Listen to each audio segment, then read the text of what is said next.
Kevin's back by popular demand again. So, Again? Yes. I'm just going to ask Bram if he can hear you, so just Yeah, can anyone let us know, can you hear us? We're actually breaking a couple of rules. You're just having one drink for medicinal purposes, Yeah. you know. Been drinking since 3 days ago. Last 3 days, yeah. We've been on the bender, yeah. Yeah. 126. Yeah. Carry on, darling. Yeah. And anyway, just a quick one. I'm not going to promote it, but Yeah. the pubs are opening on the 12th for beer gardens. All right, I didn't know that. That's good news. As our family's got a pub. I don't think we'll be opening as a family on the 12th, but we may occasionally, if it's a nice day. Yeah. But I know there's a few people who are friends of mine who I'd like to tell you they're opening. I'm pretty sure my great friend Carlo, Stacey from the Dolphin and Betty, by the looks of it, they're going to do theirs outdoor and open. Really good classical Aldi pub. So I'll be going down to have a drink there. And I'll I be think, coming. Yeah. yeah, we'll come down and see him. Yeah. Great beer, always lovely beers. Yeah. Spot on beers. Never, ever, ever a bad pint from Carlo. Right. And Carlo was the joint person who called me Dr. Kilty along with you. Yeah, yeah. You called me Dr. Kilty the same night. He must have heard you. Went in on the karaoke, he's Dr. Kilty. Yeah. Bram's just let us know that the sound's brilliant. Oh, that's Yeah, great. yeah. So we can carry on. Your Heidi, yes. Yeah. So, hello guys. Never mind the chit chat. We get on with the show now. We're having a good night. The police might turn up, maybe like last week, but all kidding aside, we've got a great Kev Kilty, one of the best friends I've ever had. Brilliant bloke, a fantastic person to know. I know all his kids. They're like kids, like my sons and daughters type of thing. Lovely people. Known him all my life nearly. So, Kevin, welcome back to the show, mate. Yeah, cheers, bro. Yeah. Anytime. Just a quick one before we go on. I said I'd mention it just to a friend who's tuning in, and I believe quite a lot of his friends in Ireland and England are tuning in. My friend Tommy Pickering, he's got a friend who's part of the Racing Buddy Club, and Tommy has a really good friend called Stuart Mellowship, and he's the father of Jay Taylor. And sadly, Jay has a form of illness where he's struggling really, really badly. And my son Richard, I'm going to get him to send him a message. Richard's world champion, 3 times European champion, you know, 2 GB champion. Yeah. And he's going to send Jay a message and Stuart, but also a little bit of a present because they're into the horse racing. And I asked Tommy last night who was the best jockey ever. Even though I'm not greatly into it, he did say it was Tony McCoy, the great jump jockey, best ever in the world. Yeah. AP McCoy. Yeah. So for Stuart and for you know, his son Jay, there's a little invitation for you. My friend Ben O'Connor, who does great theme nights with audiences, is doing one with AP McCoy in the next coming months. And there's an invitation for Stuart and his son Jay and Tommy as Ben's guest, our guest, to come and be VIPs there. And just a quick one for Jay and his father. There's something very special for you. If you can zoom in, I don't know whether you can see, and it's for yous, you know, with regards from Tommy, and it's a signed photo from the greatest jockey ever. How good is that? So this is our best wishes to you from him, and you'll be meeting him if you're available at Ben's up and coming show. Just hope you enjoy that, Tom, and to Jane Stewart. Fantastic. Also, Bri, Yeah, no if I can problem. ask a little request as well. Just call it the Kev Kilty show. Like. Yes, would you be able to send them a sample? Yes, of course. Photos That'll well? be on its way. There's no doubt, and I'll send you a poster of me. The book's going to be there. It's the Taxman at Teesside. It's in the shops. But we're selling it. We're selling it now from home. If you want to get it, you can contact us on Facebook or on the YouTube. Don't forget to subscribe to the YouTube channel. We've over 5,130 or something now. It's going up and up and up, helping people with mental health. Doing really well there. Also, the original book, the true story of me, the taxman, the real taxman, not the Chancellor of the Exchequer, 11 Down Street, Brian Cockerill, Ingleby Barwick. So that's there. We've got that to sell as well. Can be signed, autographed, and anything you want to write, then it's sent straight out to you. So we can deliver it if it's local. Yeah, and yeah. So also, was it Fight 100? We'd like to promote them for people to join them, to subscribe. It's absolutely going to be brilliant. New boxing federation. The link will be underneath this video. Yeah, afterwards you can join there. But it's done by some brilliant people out there. My friend Dave and Joey and all the lads who were involved. It was the Irish lad. Yeah. And tell you where we're at, we'll give yeah. 2 seconds. And Kevin's son-in-law's book. Yeah, we've got a book from Bram, yeah, the Stockton Strangler. I'll send that to you as well, mate. So No, a great read as well, you know. Yeah, I'm saying you can get the copies of that. Bram's probably, send that to you if you need contact even though him. he's my son-in-law, he's probably the greatest martial arts trainer around the north of England ever. You know, trained all over the world, expert in psychology. Absolutely and brilliant. so is his great wife, my daughter, Heidi, who I like to sometimes think I credit her through my genetics of speed. And her mum claims she has a looks, but I tend to think my daughter Heidi has a look of the kilties. But she's also a great athlete, psychologist, lovely, excellent in martial arts, lovely person, and more so a great mother. Yeah, she's a great Christine as well. Same as us. She helps people. She does food parcels for people who've got nothing for Christmas. She's brilliant, and Bram's the same. So we're all family, us lots. So we're all family together. Yeah. So right, Kev, what we're going to talk about? Yeah, well, just before we talk, there's just a couple of quick things I wanted to mention. One was today through text. I was chatting to Brian Graham's brother, right? Brian, John, and Tony. Yeah, good people. Really good lads, you know. Brilliant. And we were chatting about just on the text about old days, and his father, Dickie Robbo, who was always in denims. Yeah. Proper, handsome lad, but rugged looking lad. Yeah. Looks very much like his sons.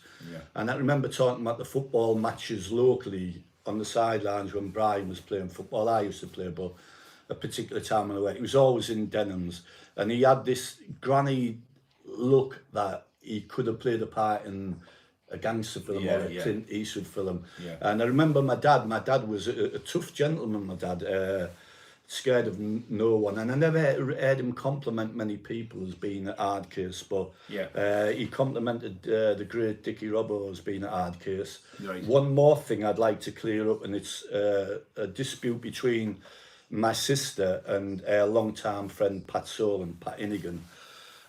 Many years ago, Pat and Maureen, they idolised David Essex, the great singer. Loved him.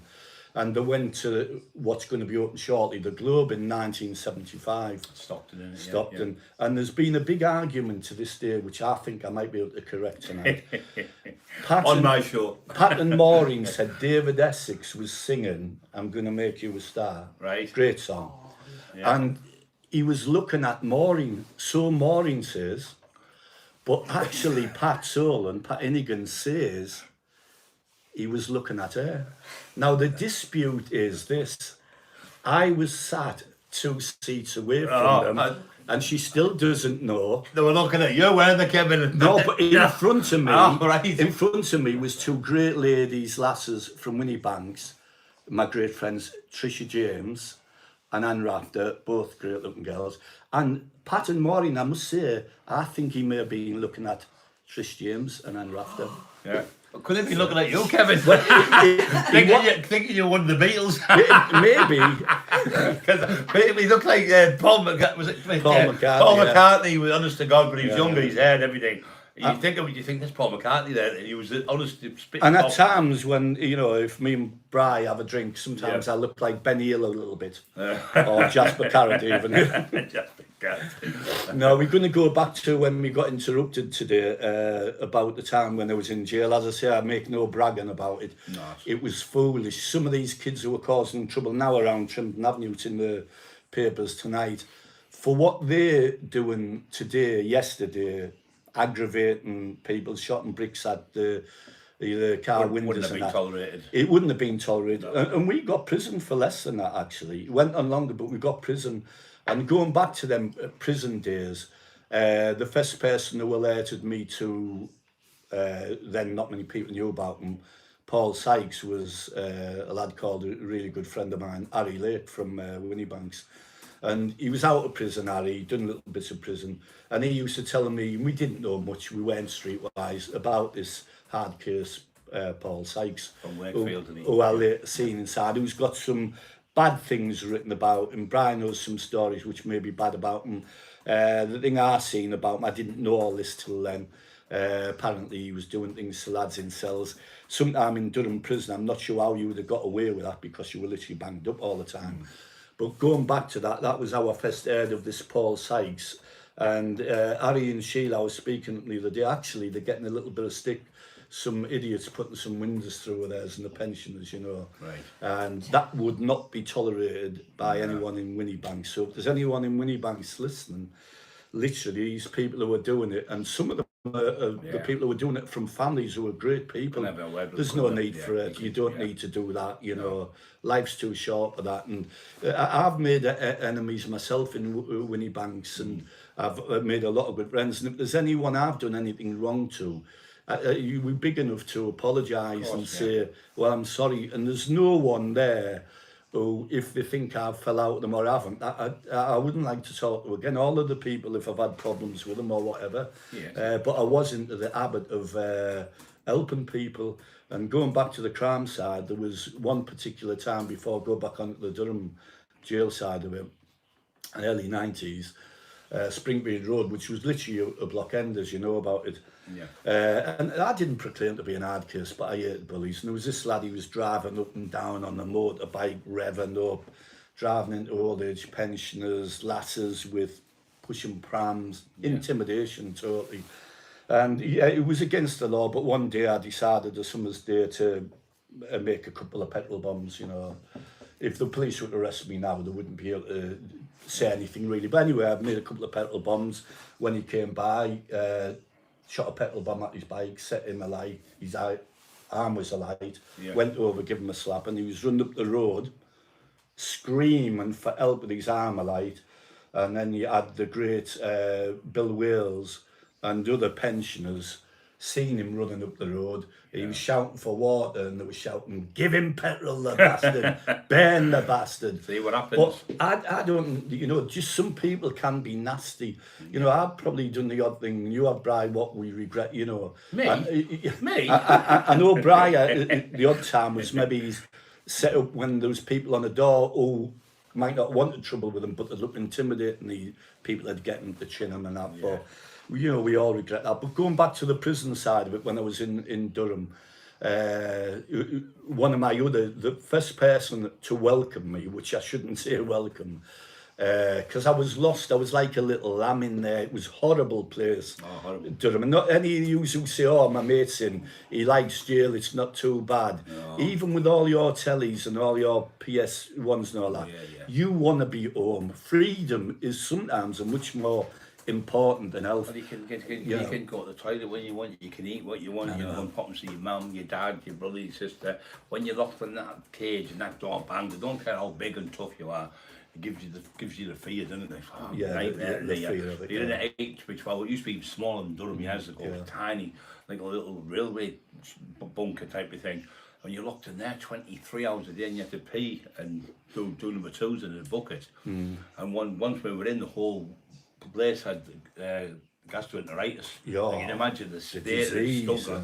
Oh, it's terrible. But you had to slop out in the morning and things like that, and you got out for half an hour a day for exercise. That was it. And the stench of, you know, of that wing constantly, not just when you were slopping on. Honest, the stench, and there was just 3 toilets to one wing.